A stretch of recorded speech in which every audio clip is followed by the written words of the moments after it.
Chapter 18. Merry days were those at Thornfield Hall, and busy days too.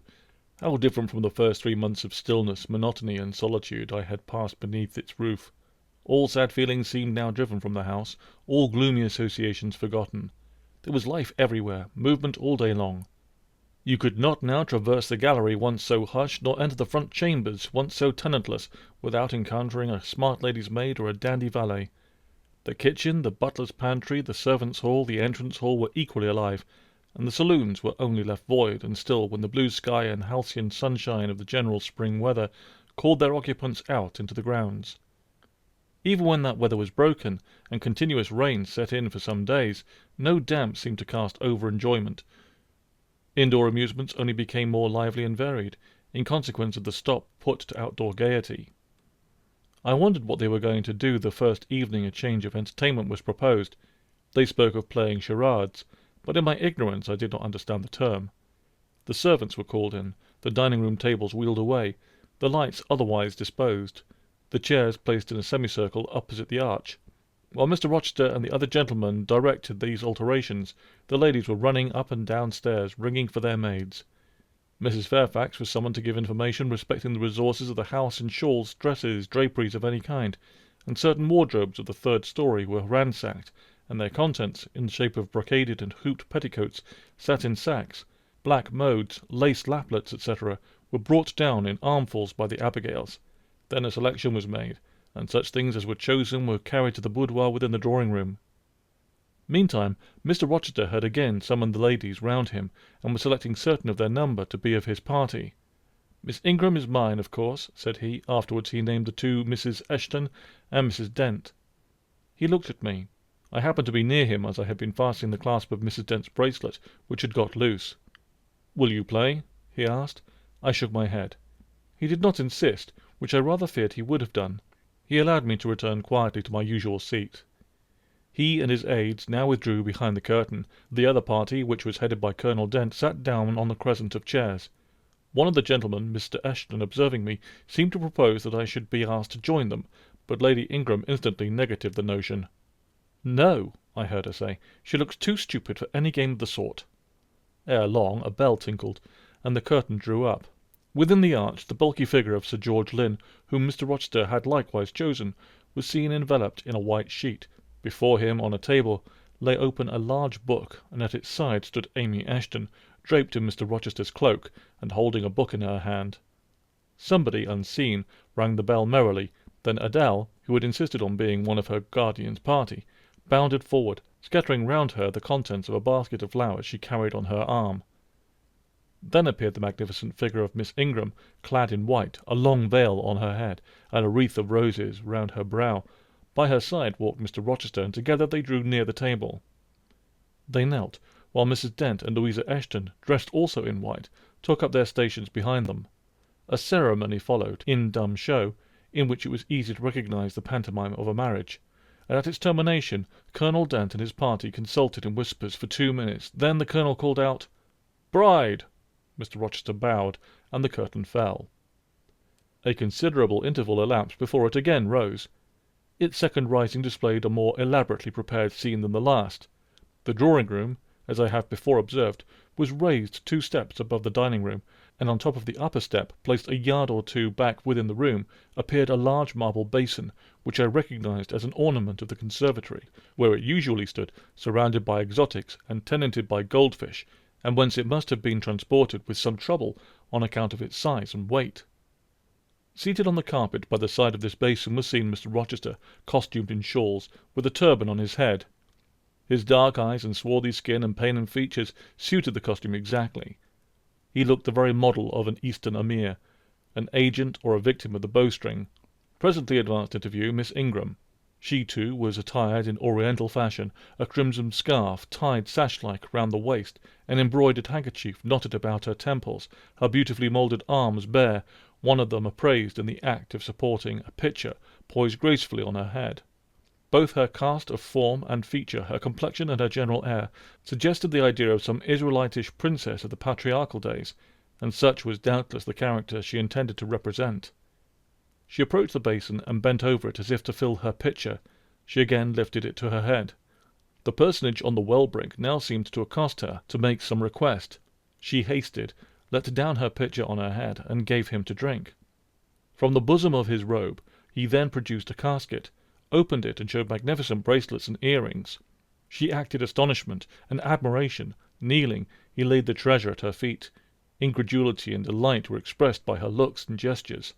The stranger fastened the bracelets on her arms and the rings in her ears. It was Eliza and Rebecca. The camels only were wanting. The divining party again laid their heads together. Apparently they could not agree about the word or syllable the scene illustrated. Colonel Dent, their spokesman, demanded the tableau of the whole, whereupon the curtain again descended. On its third rising, only a portion of the drawing-room was disclosed, the rest being concealed by a screen hung with some sort of dark and coarse drapery. The marble basin was removed. In its place stood a deal table and a kitchen chair. These objects were visible by a very dim light proceeding from a horn lantern, the wax candles being all extinguished.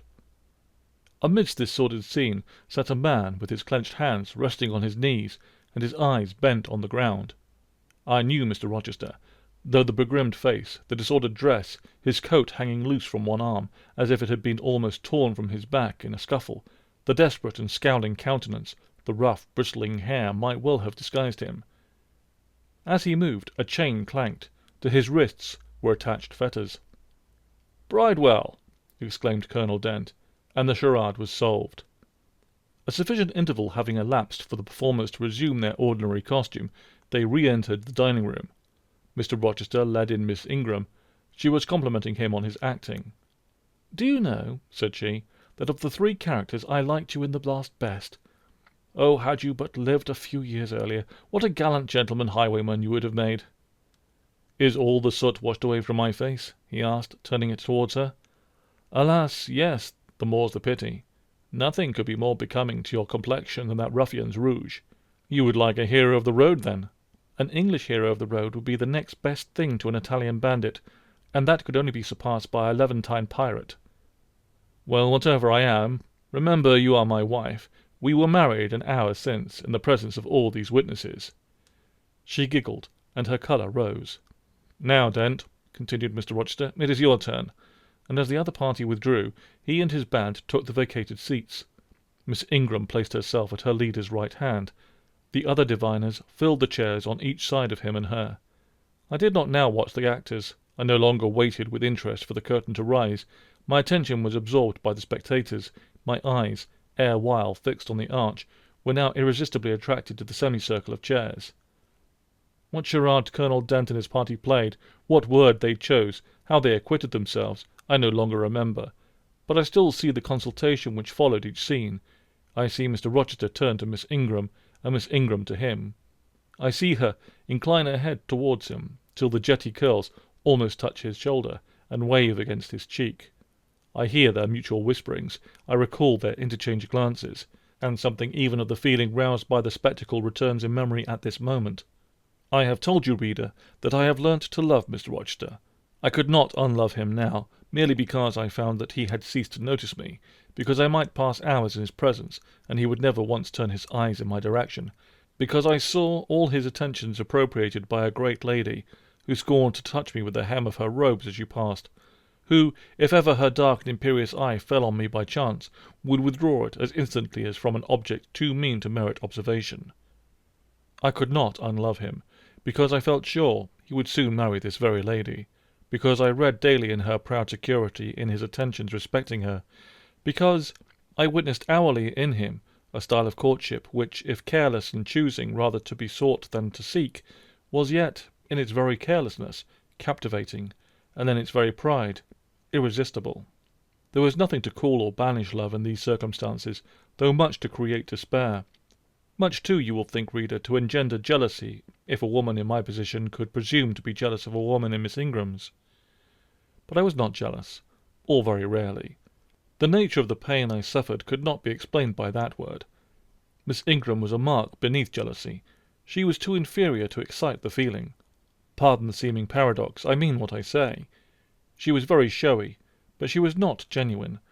She had a fine person, many brilliant attainments, but her mind was poor, her heart barren by nature. Nothing bloomed spontaneously on that soil. No unforced natural fruit delighted by its freshness. She was not good. She was not original. She used to repeat sounding phrases from books. She never offered, nor had, an opinion of her own. She advocated a high tone of sentiment, but she did not know the sensations of sympathy and pity. Tenderness and truth were not in her. Too often she betrayed this by the undue vent she gave to a spiteful antipathy she had conceived against little Adele, pushing her away with some contumelious epithet if she happened to approach her, sometimes ordering her from the room, and always treating her with coldness and acrimony. Other eyes besides mine watched these manifestations of character, watched them closely, keenly, shrewdly. Yes, the future bridegroom, Mr. Rochester himself, exercised over his intended a ceaseless surveillance, and it was from this sagacity, this guardedness of his, this perfect clear consciousness of his fair one's defects, this obvious absence of passion in his sentiments towards her, that my ever-torturing pain arose. I saw he was going to marry her, for family, perhaps political reasons, because her rank and connections suited him. I felt he had not given her his love, and that her qualifications were ill adapted to win from him that treasure. That was the point. This was where the nerve was touched and teased. This is where the fever was sustained and fed. She could not charm him. If she had managed the victory at once, and had yielded and sincerely laid his heart at her feet, I should have covered my face, turned to the wall, and, figuratively, have died to them. If Miss Ingram had been a good and noble woman, endowed with force, fervour, kindness, sense, I should have had one vital struggle with two tigers, jealousy and despair. Then my heart torn out and devoured. I should have admired her, acknowledged her excellence, and been quiet for the rest of my days, and the more absolute her superiority, the deeper would have been my admiration, the more truly tranquil my quiescence. But as matters really stood, to watch Miss Ingram's efforts at fascinating Mr. Rochester, to witness their repeated failure, herself unconscious they did fail, vainly fancying that each shaft launched hit the mark, and infatuatedly pluming herself on success, when her pride and self-complacency repelled further and further what she wished to allure, to witness this was to be at once under ceaseless excitation and ruthless restraint. Because, when she failed, I saw how she might have succeeded. Arrows that continually glanced off from Mr. Rochester's breast and fell harmless at his feet might, I knew, if shot by a surer hand, have quivered keen in his proud heart, have called love into his stern eye, and softness into his sardonic face, or better still, without weapons, a silent conquest might have been won. Why could she not influence him more, when she is privileged to draw so near to him? I asked myself. Surely she cannot truly like him, or not like him with true affection. If she did, she need not coin her smile so lavishly, flash her glances so unremittingly, manufacture airs so elaborate, graces so multitudinous. It seems to me that she might, by sitting quietly at his side, saying little and looking less, get nigher his heart. I have seen in his face a far different expression from that which hardens it now, while she is so vivaciously accosting him. But then it came of itself. It was not elicited by meretricious arts and calculated manoeuvres, and one has to accept it, to answer what he asked without pretension, to address him, when needful, without grimace, and it increased and grew kinder and more genial, and warm on like a fostering sunbeam. How will she manage to please him when they are married? I do not think she will manage it, and yet it might be managed, and his wife might, I very believe, be the very happiest woman the sun shines on. I have not yet said anything condemnatory of Mr. Rochester's project of marrying for interest and connections. It surprised me when I first discovered that such was his intention. I had thought him a man unlikely to be influenced by motives so commonplace in his choice of a wife. But the longer I considered the position, education, etc. of the parties, the less I felt justified in judging and blaming either him or Miss Ingram for acting in conformity to ideas and principles instilled into them, doubtless from their childhood. All their class held these principles. I supposed then they had reasons for holding them such as I could not fathom. It seemed to me that, were I a gentleman like him, I would take to my bosom only such a wife as I could love, but the very obviousness of the advantages to the husband's own happiness offered by this plan convinced me that there must be arguments against its general adoption, of which I was quite ignorant. Otherwise I felt sure all the world would act as I wished to act. But in other points, as well as this, I was growing very lenient to my master. I was forgetting all his faults, for which I had once kept a sharp lookout. It had formerly been my endeavour to study all sides of his character, to take the bad with the good, and of the just weighing of both, to form an equitable judgment. Now I saw no bad. The sarcasm that had repelled, the harshness that had startled me once, were only like keen condiments in a choice dish. Their presence was pungent, but their absence would be felt as comparatively insipid. And as for the vague something, was it a sinister or a sorrowful, a designing or a desponding expression that opened upon a careful observer, now and then in his eye, and closed again before one could fathom the strange depth partially disclosed? That something which used to make me fear and shrink, as if I had been wandering amongst volcanic-looking hills, and had suddenly felt the ground quiver and seen it gape, that something I, at intervals, beheld still, and with throbbing heart, but not with palsied nerves. Instead of wishing to shun, I longed only to dare, to divine it, and I thought Miss Ingram happy because one day she might look into the abyss of her leisure, explore its secrets, and analyze their nature.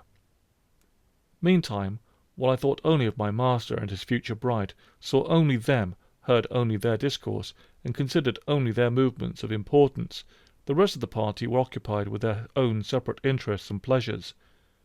The ladies, Lynn and Ingram, continued to consort in solemn conferences, where they nodded their two turbans at each other, and held up their four hands in confronting gestures of surprise or mystery or horror, according to the theme on which their gossip ran, like a pair of magnified puppets. Mild Mrs. Dent talked with good-natured Mrs. Eshton, and the two sometimes bestowed a courteous word or a smile on me. Sir George Lynn, Colonel Dent, and Mr. Eshton discussed politics, or county affairs, or justice business. Lord Ingram flirted with Amy Eshton. Louisa played and sang to and with one of the Messrs. Lynn, and Mary Ingram listened languidly to the gallant speeches of the other. Sometimes all, as with one consent, suspended their by-play to observe and listen to the principal actors, for after all Mr. Rochester, and, because closely connected with him, Miss Ingram, were the life and soul of the party. If he was absent from the room an hour, a perceptible dullness seemed to steal over the spirits of his guests, and his re-entrance was sure to give a fresh impulse to the vivacity of conversation. The want of his animating influence appeared to be peculiarly felt one day that he had been summoned to Millcote on business, and was not likely to return till late. The afternoon was wet. A walk the party had proposed to take to see a gipsy camp, lately pitched on a common beyond Hay, was consequently deferred. Some of the gentlemen were gone to the stables. The younger ones, together with the younger ladies, were playing billiards in the billiard-room. The dowagers, Ingram and Lynn, sought solace in a quiet game at cards.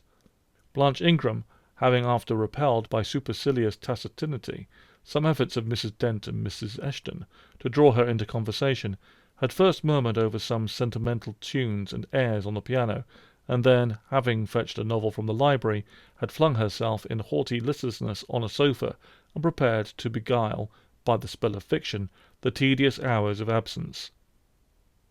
The room and the house were silent.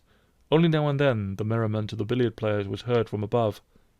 It was verging on dusk, and the clock had already given warning of the hour to dress for dinner, and when little Adele, who knelt by me in the drawing-room window-seat, suddenly exclaimed, "Voila! Mr. Rochester is coming back." I turned, and Miss Ingram darted forward from her sofa. The other two looked up from their several occupations, for at the same time a crunching of wheels and a splashing tramp of horse-hoofs became audible on the wet gravel. A post-chaise was approaching. "What can possess him to come home in that style?" said Miss Ingram. "He rode Mesrour, the black horse, did he not, when he went out? And Pilot was with him. What has he done with the animals?" As she said this, she approached her tall person and ample garments so near the window that I was obliged to bend back almost to the breaking of my spine. In her eagerness she did not observe me at first, but when she did, she curled her lip and moved to another casement. The post-chaise stopped. The driver rang the door-bell, and a gentleman alighted attired in travelling garb, but it was not Mr. Rochester. It was a tall, fashionable-looking man, a stranger. "How provoking!" exclaimed Miss Ingram. "You tiresome monkey!" apostrophizing Adele. "Who perched you up in the window to give false intelligence?" And she cast on me an angry glance, as if I were at fault. Some parleying was audible in the hall, and soon the newcomer entered. He bowed to Lady Ingram, as deeming her the eldest lady present.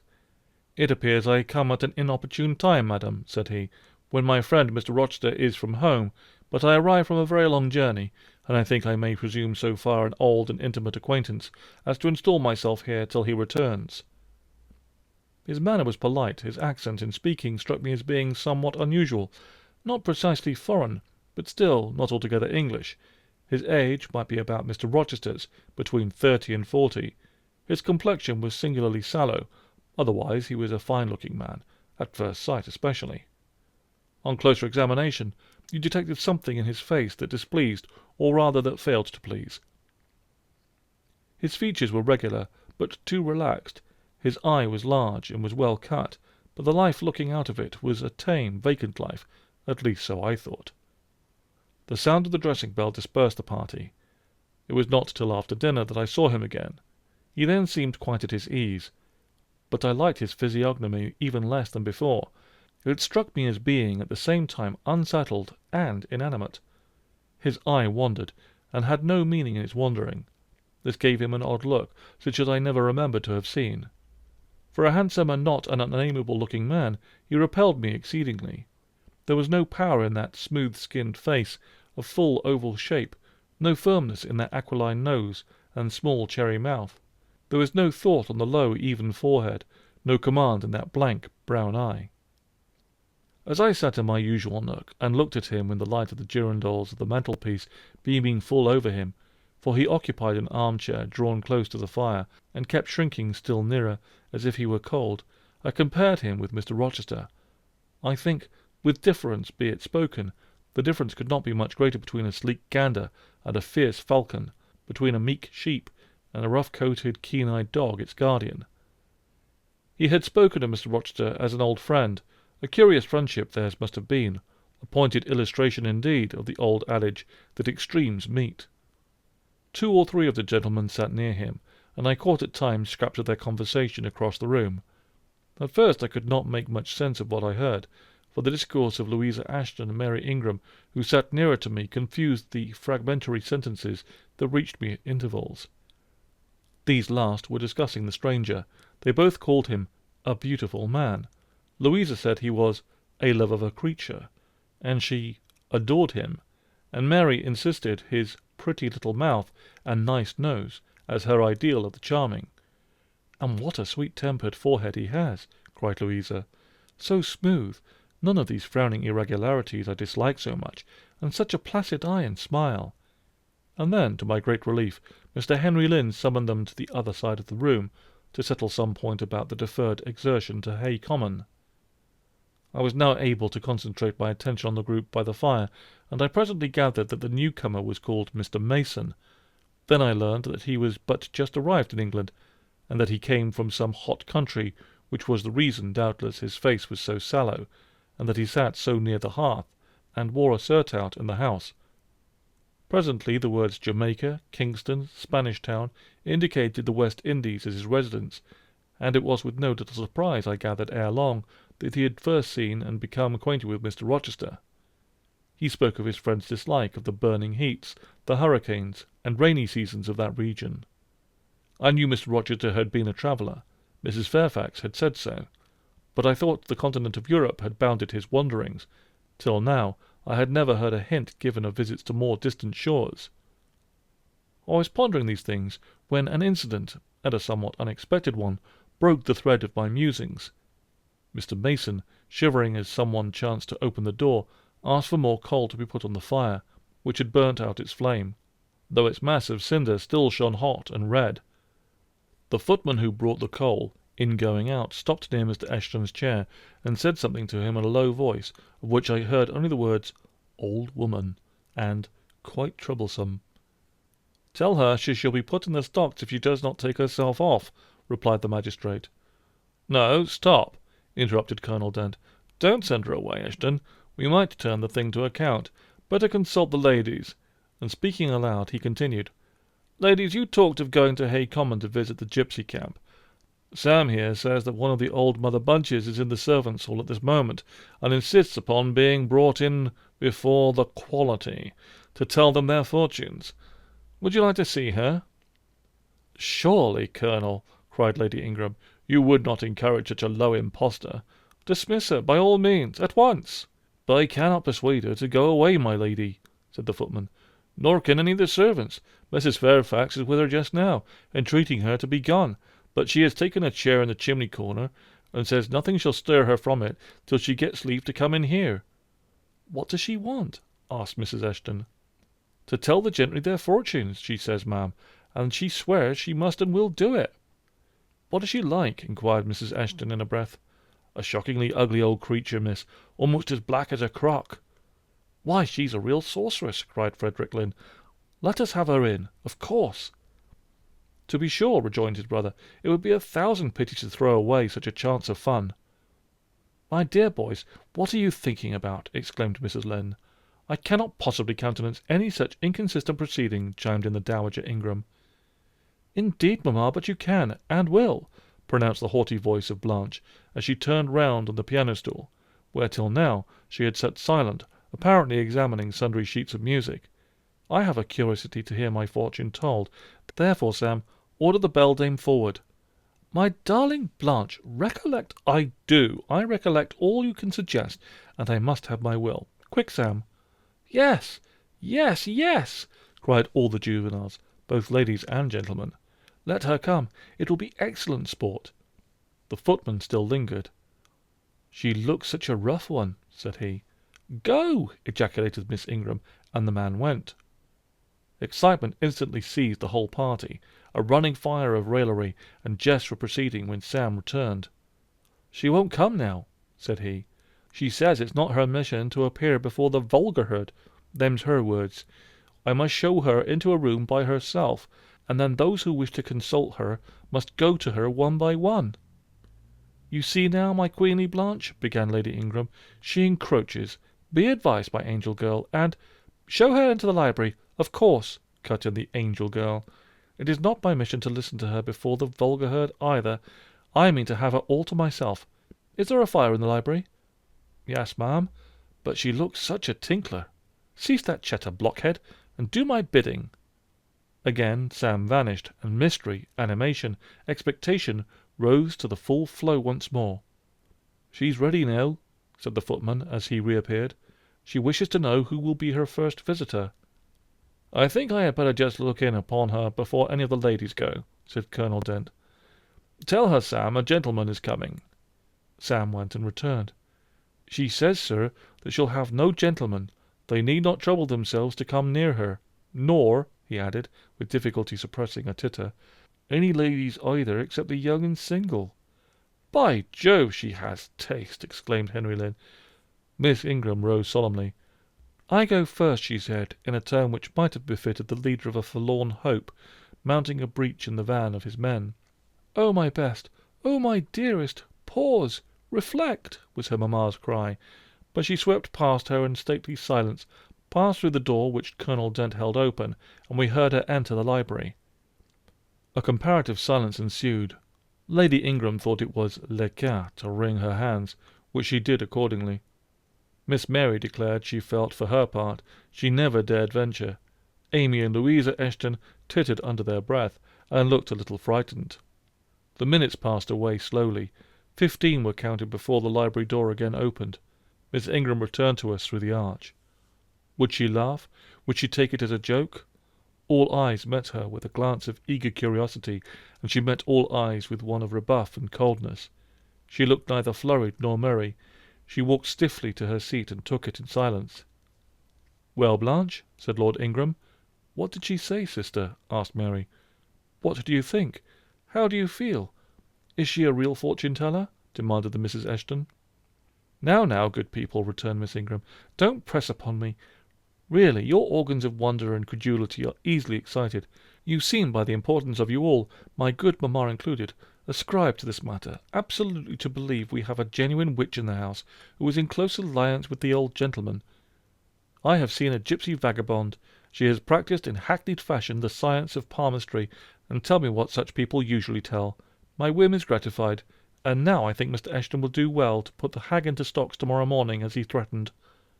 Miss Ingram took a book, leant back in her chair, and so declined further conversation. I watched her for nearly half an hour. During all that time she never turned a page, and her face grew momentarily darker, more dissatisfied, and more sourly expressive of disappointment. She had obviously not heard anything to her advantage, and it seemed to me, from her prolonged fit of gloom and taciturnity, that she herself, notwithstanding her professed indifference, attached undue importance to whatever revelations had been made her. Meantime, Mary Ingram, Mary and Louisa Eshton declared they dare not go alone, and yet they all wished to go. A negotiation was opened to the medium of the ambassador Sam, and after much pacing to and fro, till I think the said Sam's calves must have ached with the exercise, permission was at last, with great difficulty, extorted from the rigorous Sybil, for the three to wait upon her in a body. Their visit was not so still as Miss Ingram's had been. We heard hysterical giggling and little shrieks proceeding from the library, and at the end of about 20 minutes they burst the door open and came running across the hall as if they were half scared out of their wits. "I am sure she is something not right," they cried one and all. "She told us such things. She knows all about us."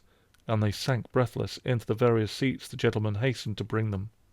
Pressed for further explanation, they declared she had told them of things they had said and done when they were mere children, described books and ornaments they had all in their boudoirs at home, keepsakes that different relations had presented to them.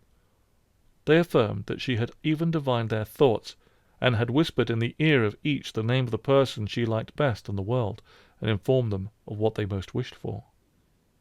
Here the gentleman interposed with earnest petitions to be further enlightened on these two last named points, but they got only blushes, ejaculations, tremors, and titters in return for their importunity. The matrons meantime offered vinaigrettes and wielded fans, and again reiterated the expression of their concern that their warning had not been taken in time, and the elder gentlemen laughed, and the younger urged their services on the agitated fair ones. In the midst of the tumult, and while my eyes and ears were fully engaged in the scene before me, I heard a hem close at my elbow. I turned and saw Sam. "If you please, miss, the gipsy declares that there is another young single lady in the room who has not been to her yet, and she swears she will not go till she has seen all. I thought it must be you. There is no one else for it. What shall I tell her?" "Oh, I will go by all means," I answered, and I was glad of the unexpected opportunity to gratify my much excited curiosity. I slipped out of the room, unobserved by any eye, for the company were gathered in one mass about the trembling trio just returned, and I closed the door quietly behind me. "If you like, miss," said Sam, "I'll wait in the hall for you, and if she frightens you, just call and I'll come in." "No, Sam, return to the kitchen. I am not in the least afraid." Nor was I, but I was a good deal interested and excited.